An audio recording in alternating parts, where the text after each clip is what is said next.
decided they should do. All right. Well, first off, I want to say thanks to the organizers of putting together a pretty dope hackathon here. It's great to be in Houston for the first time ever, and cool city, cool place, cool people.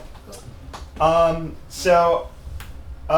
made this thing called Joule a while ago, and I haven't really worked on it. It's gotten a little cobwebby. Hasn't been doing so good. And while I wanted to work on other things as this hackathon, I was kind of forced into working on Joule. I got this GitHub issue a couple days ago that this guy tried to set up his wallet, and he failed to connect to his node, even though I know for a fact that his node was responding. And it turns out that L&D had this update where they accidentally changed error string to message string, and my thing was checking for that. So I post an issue. I'm like, hey, maybe we could roll this back. And basically, this is roughly the response I got. So, yeah, unfortunately, as much as I have been not wanting to push release to Joule and break something for the last 2 years, got to come out of retirement. But there's been this dark specter over Joule. There's been this dark specter over Joule that's made me not want to work on it, which is that Joule got pulled from the Firefox store. Wow. The reason that Joule got pulled from the Firefox store is previously when I released version 0.5.2, which is the last version of Joule that was out there, they approved it. They're like, cool, thanks for uploading this, here it is. But then, moments later, my upload actually got flagged for admin review. And the guy who checked it out said, hey, I couldn't generate the same file contents as your extension. And basically they wanted a deterministic build. They wanted to make sure that the source code that I linked to actually built the extension, which I got to say, props to Mozilla. Yeah, they literally, wow. They're taking the time to do it. So I respected it, but I had a little back and forth, and I wanted him to send me the diffs, and he was like, no, fix it.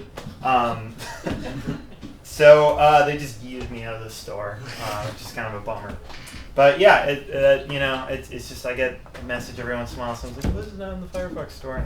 I didn't really want to work on it, but I thought this hackathon would be a great opportunity to make a deterministic build for Joule and come up with a way for people to verify it. So, can I ask you a quick question? Yes. What is Joule? Sorry, Joule is a browser extension that lets you do some Lightning stuff up here in your browser, but also lets websites say like, hey, I see that you have a Lightning-powered browser. Like, will you pay for this thing? Or will you give me an invoice? Or will you sign this message?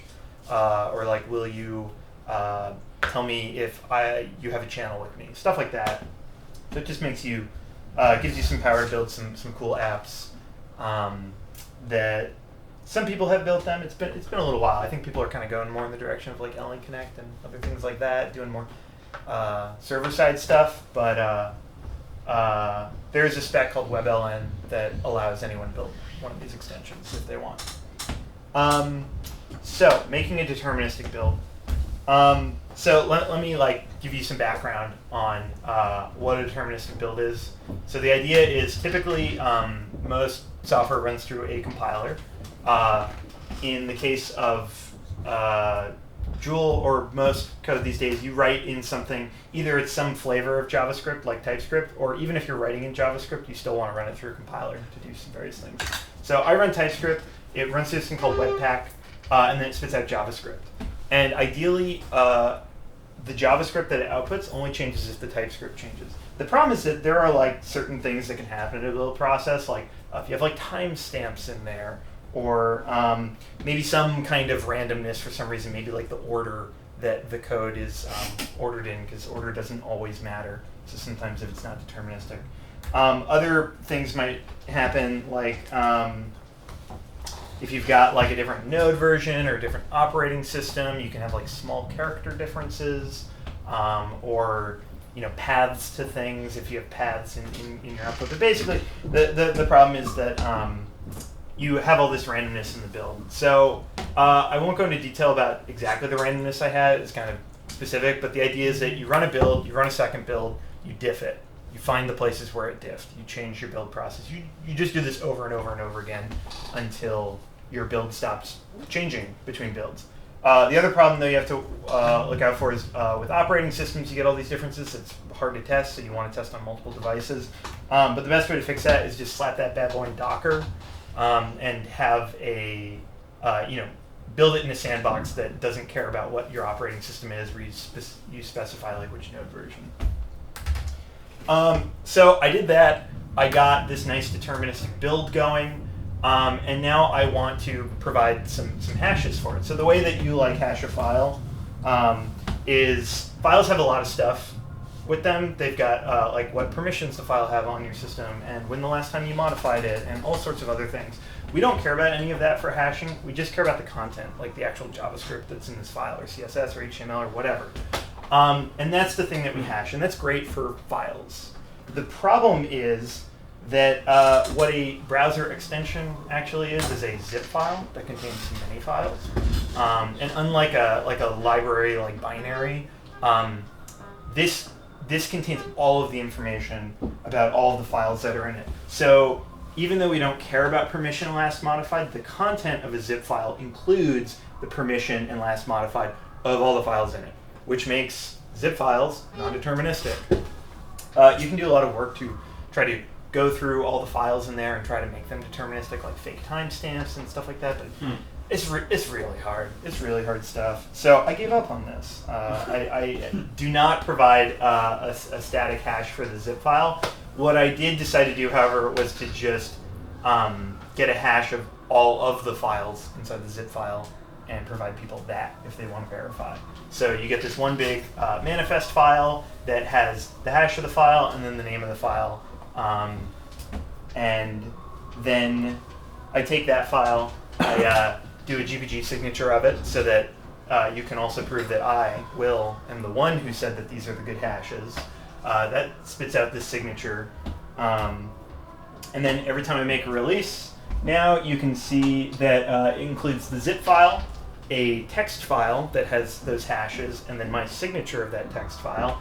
And then there's some instructions now on Joule that tells you how you verify that the hashes match and that the signature matches. And that's it. That's my hack. Awesome. Cool. Do you think Firefox will follow the instructions you laid out and just say, okay, now? I'm hoping that I can just DDoS them with words, and they'll be like, yeah, it seems like you care.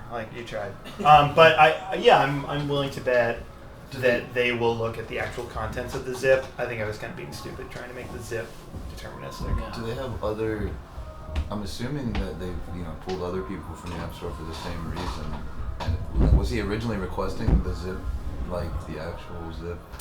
Yeah. So when you upload them, if you obfuscate your code, which a compiler does, they require you to link to the source code. So they probably pull a lot of people. The honest truth, though, is that a lot of browser extensions don't have a nice build process and use TypeScript, right? It's just people writing JavaScript and just uploading that. And since that's already human readable, they don't actually verify it because the source code is the output code. Yeah. But yeah, I imagine that other people get pulled for this pretty often too. Oh, you made this at the Chain Code residency in 2018 summer, right? Yes. When did they pull it?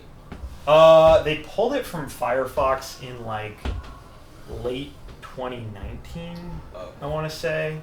And it's the kind of thing where you can just download it and run it yourself, and so that's what I told people to do. And the sad truth of the internet is so many people run Chrome. It wasn't a big deal, but I like Firefox. I think it's a great browser, and I wanted to make sure that Joule was up there. Cool. Thanks, y'all. Awesome, man.